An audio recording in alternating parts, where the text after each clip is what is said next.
Good afternoon. Just one element at the top today.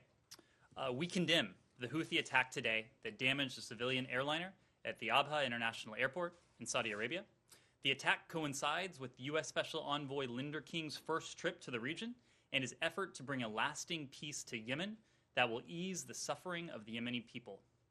The Houthis, meanwhile, continually demonstrate a desire to prolong the war by attacking Saudi Arabia, including endangering civilians.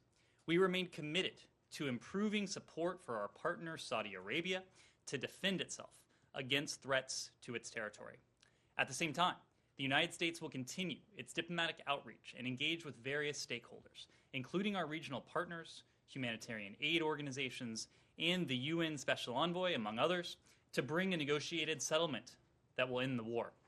We believe this is the only way forward. There is no military solution to the war in Yemen. We again urge the Houthis to immediately stop these aggressive acts, halt their offensive in Marib, and demonstrate a true commitment to constructively engage in peace negotiations. With that, happy to start in the normal place, or I can... Sure, Humaira. Hi, Ned. Hi, Ned.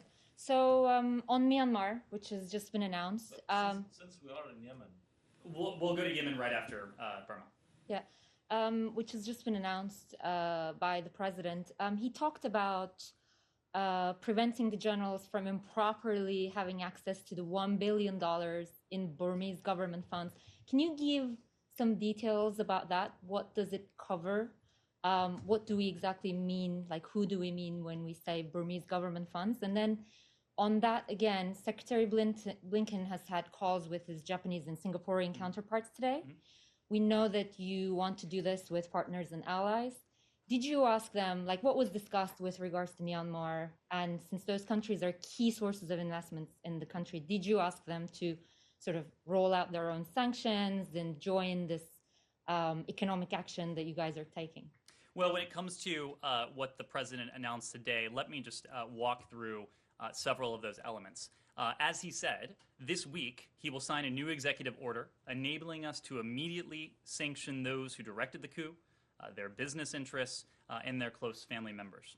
We are imposing strong export controls, and we are freezing U.S. assistance that benefits the Burmese government, while, as I have said, maintaining our support for healthcare, civil society groups, and other areas that benefit the Burmese people directly. Importantly, as protests grow, Burma's military leaders need to know that violence against those who peacefully assert their democratic rights will not be tolerated. The United States will take note of those who stand with the people of Burma at this moment of crisis. You asked about what the president alluded to regarding the blocking of funds. The president said the U.S. government is taking steps to prevent the generals from improperly accessing more than $1 billion in Burmese government funds held in the United States. It wouldn't be appropriate for me from the Department of State to go further into that, but what I can say, it is all part and parcel of a strategy to ensure that those responsible for this coup, those responsible for the overthrow of civilian rule and democracy in Burma face substantial costs, that they face substantial pressure. As the president has said, we will be detailing those steps further this week. Can you give any details about like what he means by improperly accessing, or how that amount of money came to accumulate in U.S.? I would need to refer you to the Department of Treasury for any further details on that. As the president alluded to, however, we will have additional details about our broad policy response to the coup in Burma this week. Anything? Singapore and Japan. On Singapore and Japan, this is very much an element of our strategy to engage early following the coup and often with our like-minded partners, including those partners in the Indo-Pacific region. There's also an element when it comes to our policy response. We have, in the course of that engagement, made sure that our close partners know what we are working on. Some of the steps the president alluded to today. We want to make sure that our efforts are both known to them and, to the extent possible, calibrated with them. So again, working with our closest partners, our like-minded partners around the world, we can have the most impact, we can impose the most substantial costs on those who are responsible for this coup, this overthrow of civilian leadership in Burma. Follow up on Burma. Since many military leaders were already under U.S. sanctions, what kind of effect do you think these new sanctions can have? How confident you are that they can reverse the coup, if you think they can? Well, we think that we can certainly impose substantial costs on those who are responsible for this. We can impose substantial costs ourselves. We can impose costs that are even more, that are even steeper, as I said before, by working with our like-minded partners and allies. So we haven't yet detailed the specifics behind that, but as we do so over the course of this week, it will be very clear to those around the world, but especially to the military elements in Burma who are responsible for this, that the costs for their anti-democratic action will be steep. Yes. Specifically on Humayra's question, though, why isn't this being rolled out with your like-minded allies and partners at the same time? Well, again, she mentioned the Secretary's calls with two of his counterparts. In the course of those calls, we have detailed some of our policy options, what we might be able to present. We have heard from some of our partners what they are working on, what they will be able to present. I think as you hear from us in this week, and as you hear more from our partners, it will be very clear that what we are collectively rolling out will impose steep and profound costs on those responsible for this coup. Yep, Will? Yes, thanks. Just wondering, does this mean efforts to have a dialogue with people in Burma are over? Because this risks, complicating any efforts to get a dialogue to bring power back to the democratic elements of government. And also, does it risk pushing Burma into further into China's arms or further into China's sphere of influence? Well, I think first and foremost, we are most concerned with the people of Burma. We stand with the people of Burma and support their right to assemble peacefully, including their right to protest peacefully in support of the democratically elected government, the right to freedom of expression, including the freedom to seek, receive, and impart information both online and offline. I think, to your question, the fact that we continue to see these demonstrations throughout the streets in Burma indicate where the Burmese people are, what their aspirations for democracy are. We will stand with them. Look, I think what we are most concerned with is the restoration of civilian leadership and putting an end to these anti-democratic actions, this coup. So again, I think we have heard the international community speak out broadly. Of course, there was a UN Security Council statement issued last Friday that included a number of our partners and others with whom we don't typically have a close relationship speaking out against these actions. So in the first instance, that is our priority, standing with the people of Burma, together with our like-minded allies, our like-minded partners, leaving no doubt for the people of Burma as they continue to voice their aspirations for a return to democracy and take to the streets, that we are standing with them, that we are supporting them, but also leaving no doubt with those responsible for this coup, where the United States stands as well. Anything else on Burma, Kylie? Nothing on Burma. Okay, well then let's go to Yemen here. Yeah, thank you. Are you planning to reconsider your decision to remove Houthis from the list of terrorist organizations after their attack today? And I have two more on Yemen too. So I think I would reiterate what I said just a few days ago. The Secretary's intent to revoke this designation has absolutely nothing to do with the reprehensible conduct of the Houthis. This is a group about which we have no illusions. They are responsible for attacks against civilians, for the kidnapping of American citizens. As I said in the topper as well, we are committed to working with our partner Saudi Arabia to help Saudi Arabia defend its territory against such further attacks. What the Secretary's intent to delist was about, on the other hand, it was about the humanitarian consequences of the last-minute designation from the prior administration. We have heard from the UN, we have heard from humanitarian organizations the world over that this move would accelerate what is already, by most accounts, the world's worst humanitarian catastrophe. I think, as I have said, we can do two things at once. We can ensure that we are not adding to the already substantial suffering of the Yemeni people, about 80% of whom live under Houthi control, while we continue to hold the Houthis to account, while we continue to put pressure on the Houthi leadership. On that score, I would just note that Ansarallah leaders Abdul Malik al-Houthi, Abdul Khalik Badr al-Din al-Houthi, and Abdul Yahya al-Hakim, they remain designated under UN sanctions regime and are sanctioned under a U.S. authority, Executive Order 13611, related to acts that threaten the peace, security, or stability of Yemen. I think Houthi leaders can expect to continue to find themselves under significant pressure from the United States.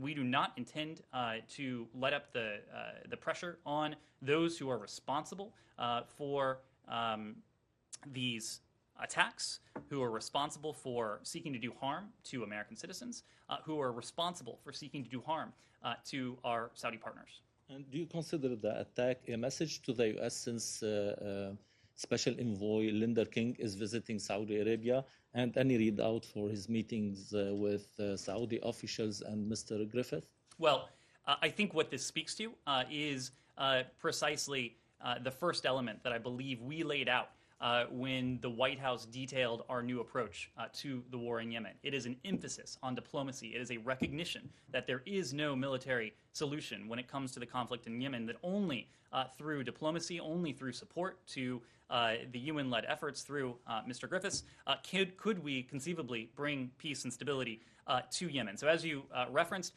Special Envoy Linder King is in Saudi Arabia. He is in Riyadh today. He traveled there this week.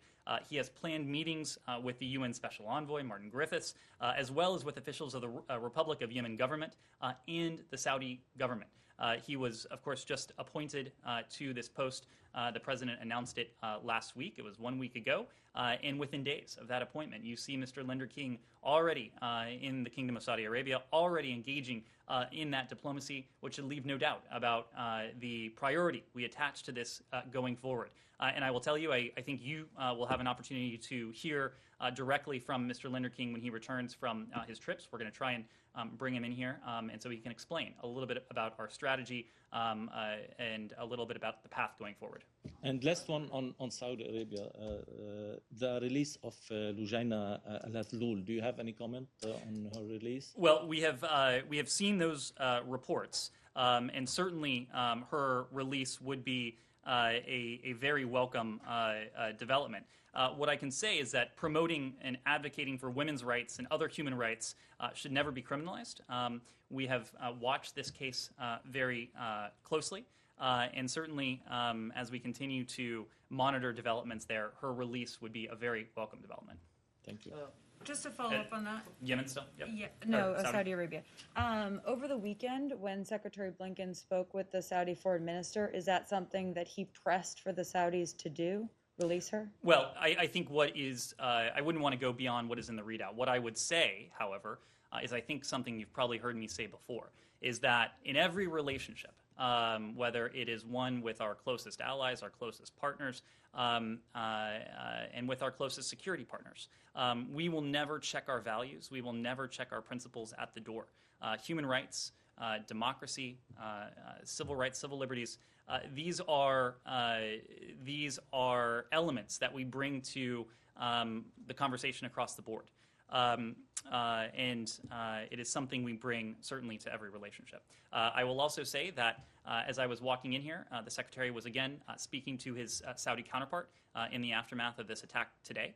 So I suspect we'll have another readout of that call later today. And do you think that Saudi Arabia is trying to get on positive footing with the Biden administration by doing this early on in the administration? I wouldn't want to attach motives to the conduct of any other government. What I can say is what I said previously. The release in this case would be a very positive development, something we would welcome. It is something we have pressed for but you would have to ask any other government regarding motives that they may have. Others on Yemen? Okay, Yemen. Just a follow-up on what Michel said. It's really remarkable that the Houthi attacks have increased since the U.S. decision to revoke their designation as a terrorist group. How do you respond to the concerns of so many that the Houthis may feel emboldened by that decision in order to increase their attacks on Saudi Arabia? Well, again, I would say that the Houthi leadership will find themselves sorely mistaken if they think that this administration is going to let off the pressure, is going to let them off the hook for the reprehensible conduct that they continue to undertake. They will find themselves under significant pressure, and I suspect we may have more to say about that in the coming days. So on India, Prancha from the Times here, by the way, sorry. On India, Twitter has permanently blocked over 500 accounts and moved an unspecified number out of view after the government has accused them of inflammatory remarks against the Prime Minister. And India's IT minister reportedly just said freedom of expression is not absolute. So could you comment on this view being taken by the Indian government, which has been billed as a partner in democracy by state in the U.S.? Well, I think what I would say generally is that around the world, and this goes back to what I was saying before, we are committed to supporting democratic values, including freedom of expression. I think when it comes to Twitter's policies, we'd have to refer you to Twitter itself. And then also, could you comment also on a tweet earlier today that State tweeted out saying that it refers to India's Jammu and Kashmir? Now, is this a change in policy? Does State not recognize this as a disputed territory? Is there some sort of change in position that we need to know? There's been certain criticism of the phrasing today. I want to be very clear. There has been no change in U.S. policy in the region. On Saudi Arabia, anything else on? Let's move it around a little bit since we've talked about Saudi. We can come back to it if we have time. Turkey. A bipartisan group of more than 50 senators wrote a letter to the president asking him to press the Turkish government to improve, I quote, his troubling record on human rights and increasingly authoritarian path taken by President Erdogan. I noted last week when you condemned the anti-LGBTQI rhetoric that you didn't mention directly Erdogan. Are you concerned about his path, and will you press Turkey directly on this? Well, I think what I would say is that Turkey is a long-standing and valued NATO ally. We, of course, have shared interests with the Turks, and that includes ending the conflict in Syria, countering terrorism, deterring malign influence in the region as well. We seek cooperation on common priorities, and as with any ally, we engage in dialogue to address disagreements. We can uphold our values, as I was saying before, including our commitment to human rights and the rule of law, while also protecting our interests. And at the same time with Turkey, while ensuring that Ankara remains aligned with the transatlantic alliance on critical issues. On Turkey, actually. So they floated yesterday this idea that they may not make the S-400s operational the entire time. Now, U.S. obviously opposes the purchase of the S-400s, but that was interpreted as a potentially new proposal to this impasse. Does the United States see that as a potential starting point, or is it a non-starter? Our policy vis-a-vis the S-400s has not changed. Russian S-400s are incompatible with NATO equipment. They threaten the security of NATO technology, and they're inconsistent with Turkey's commitments as a NATO ally. This significant transaction from Russia, as you know, triggered the CAATSA sanctions under U.S. legislation, and we have and we continue to urge Turkey not to retain the system. But I mean, are you viewing this as a new proposal? Are you actually taking it into consideration as a new proposal? Are you looking at it? What I have said is that our policy when it comes to the S-400 has not changed. We've been very clear on that. And then why hasn't Secretary Blinken still spoken with his Turkish counterpart? It's been almost 3 weeks since the inauguration, 2 weeks since Secretary has sworn in. A lot of people think that it's a snub. I certainly wouldn't characterize it that way. What I would say, as I just did, is that Turkey, of course, is a longstanding ally. We share common interests with our Turkish partners, and I would expect the Secretary and his Turkish counterpart will have an opportunity to chat, to connect in the coming days. Russia, Turkey, anyone? Turkey? Yeah, don't you consider the disactivation of S-400 as a solution to open up the dialogue with Turkey? Or a follow-up on her question. I think my answer to Humaira in this case stands. Our policy has not changed. We have very profound concerns about the S-400 system and the S-400 system in the context of a NATO ally. Questions on Russia? Anything else on Turkey? Yes. I have a question about Canada. Canada, okay. Well, let's stick with Canada. I'll come back to you. As you know, we're linked with the Meng Wanzhou case, the woman who was arrested and detained in Vancouver, and 2 Canadians who have been held in China now for 2 years, 2 Michaels, we call them in Canada. When the Secretary spoke to his counterpart in Beijing on Saturday, did he bring up the 2 Michaels? What was said? If nothing was said, why not? And is there any movement on the case of these 2 Canadian Michaels or the Meng Wanzhou case? So when it comes to the detention of Michael Spavor and Michael Kovrig, we continue to publicly call on the People's Republic of China to end arbitrary and unacceptable detentions of these Canadian citizens. We reject the PRC's use of coercion as a political tool. We obviously issued a readout of the Secretary's discussion with his counterpart, Director Yang. I wouldn't want to go beyond that readout, but we've been very clear, and the last administration was very clear in the context of these cases, and that's where we stand. Is there any information on the bilat that's supposed to happen, or the meeting that's supposed to happen between the President and the Prime Minister of Canada? Is it going to be a telephone conversation? Are there going to be a lot more people involved? I wouldn't want to speak to any bilateral engagements that the White House would be planning. Of course, the President, the Secretary of State, they have spoken early, of course, to their Canadian counterparts, but I wouldn't want to preview anything that the White House may be planning. Two on Russia. Russia, sure. First, do you have any response to to another delay in Trevor Reed's case and the concerns that he may have been exposed to coronavirus? Are you lobbying the Russians to provide him a PCR test or something like that? Well, I think this goes back to what we have said about these cases broadly. And we've spoken in this room to the case of Trevor Reed, to the case of Paul Whelan. The welfare and safety of our citizens abroad is one of the highest priorities of this administration. It was just, I believe it was last week, Ambassador Sullivan in Moscow spoke publicly about this case. He condemned Mr. Reed's conviction, called for his release. Consular officials in Moscow regularly speak with Mr. Reed and his family. In Washington, the Bureau of Consular Affairs and the so-called SPIHA, the Special Presidential Envoy for Hostage Affairs, Roger Carstens, they conduct regular calls with Mr. Reed's family. When it comes to Mr. Reed's health, his health and welfare are of grave concern.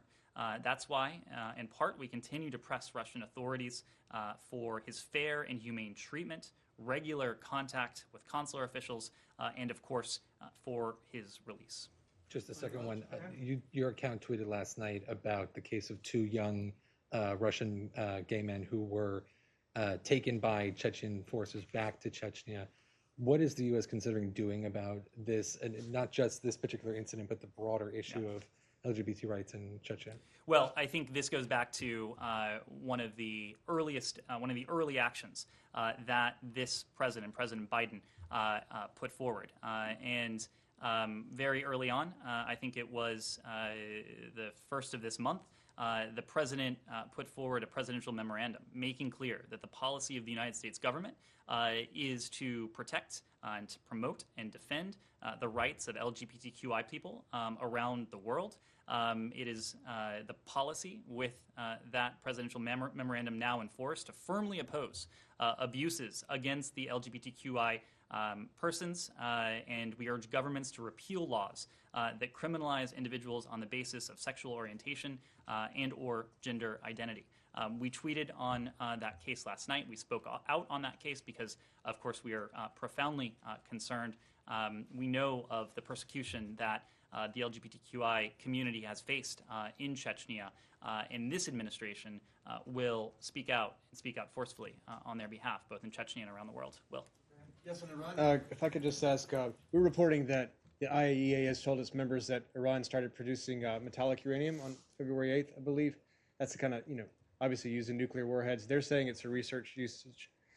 Is Iran, what does the U.S. think about that? And does the U.S. still, as we were talking about yesterday, think that Iran, is sort of hemmed in by its the nuclear agreements that it signed, or is this a new breakthrough that you're concerned about? Well, I wouldn't want to speak to an IAEA report, or at least an alleged report that I don't believe we've seen. I would need to refer you to the IAEA for the details of any of their findings. I think more broadly, this is, and everything we have said about Iran's behavior in recent weeks and months, it's the steps it has taken to further distance itself from the JCPOA.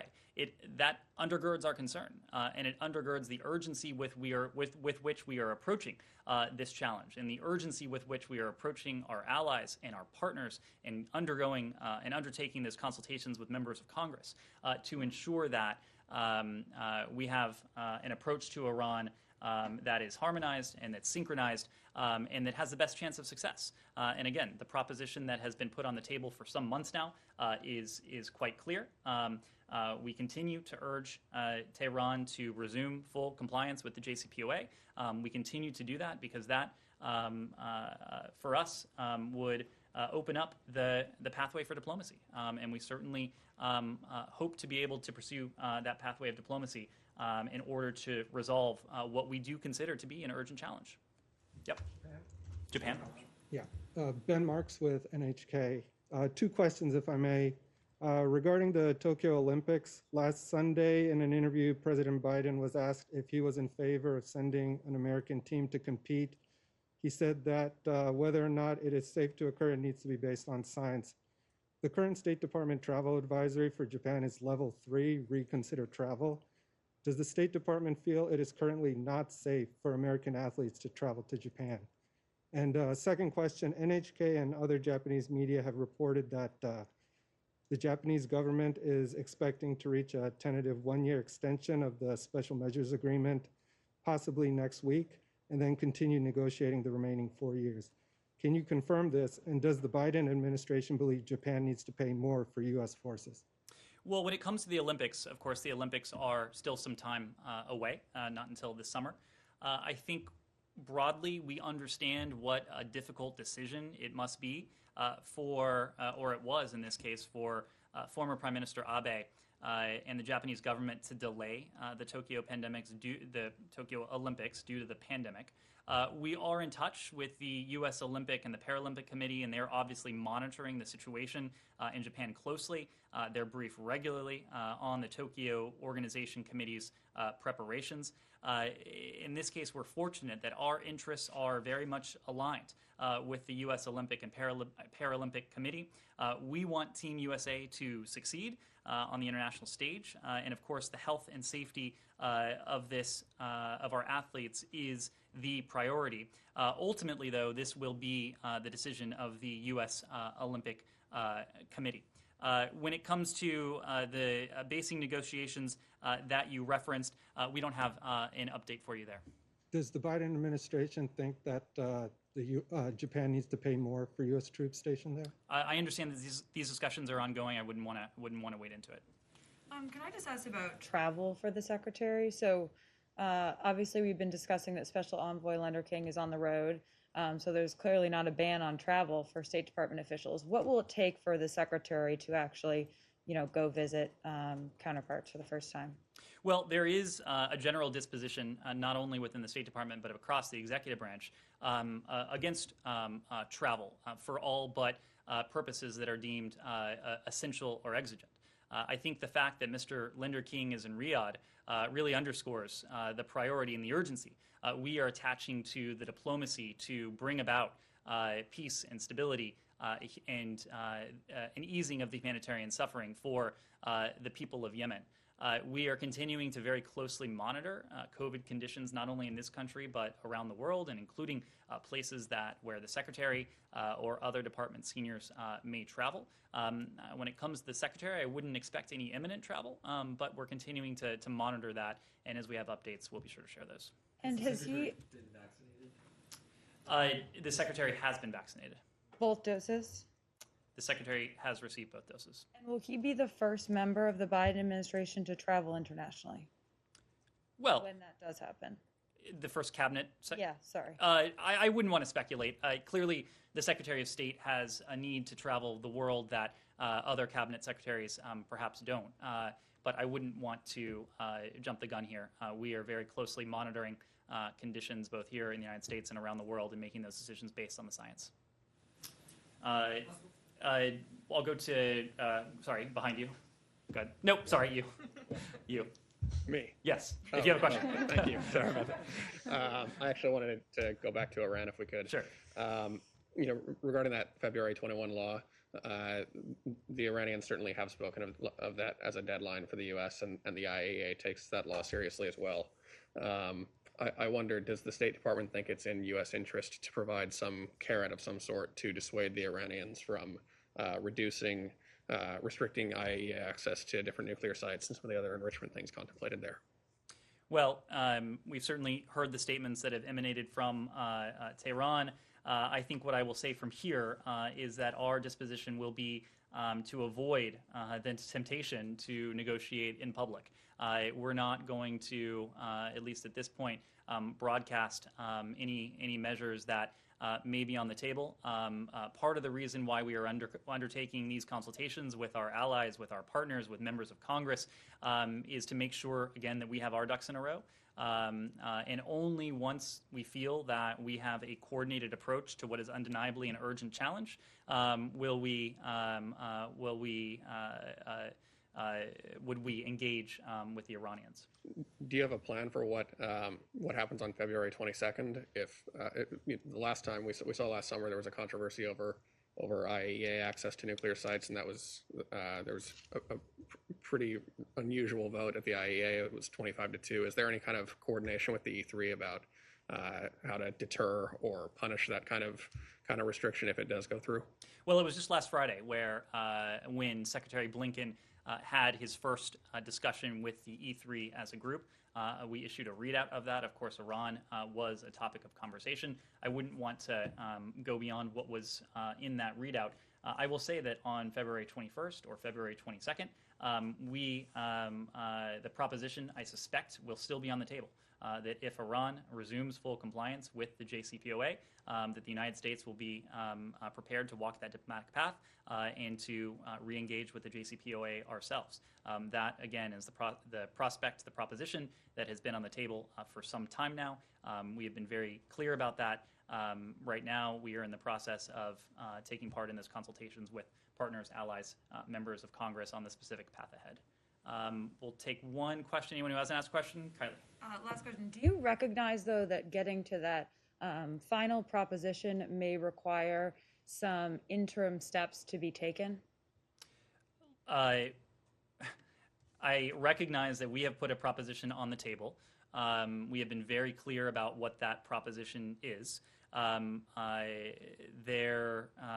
think the tendency on the part of some actors to take part in public posturing is just not something we want to do. We have been very clear about where we stand. We have been very clear about what we believe is possible with the formulation of compliance for compliance. Iran resumes its full compliance with the 2015 Joint Comprehensive Plan of Action. The United States will do the same. I think when it comes to specifics beyond that, that's why we're undertaking these consultations with partners, allies, members of Congress. But our proposition has been very clear, and it's been on the table for some time. Thank you all very much. We'll do this again tomorrow. Thank you.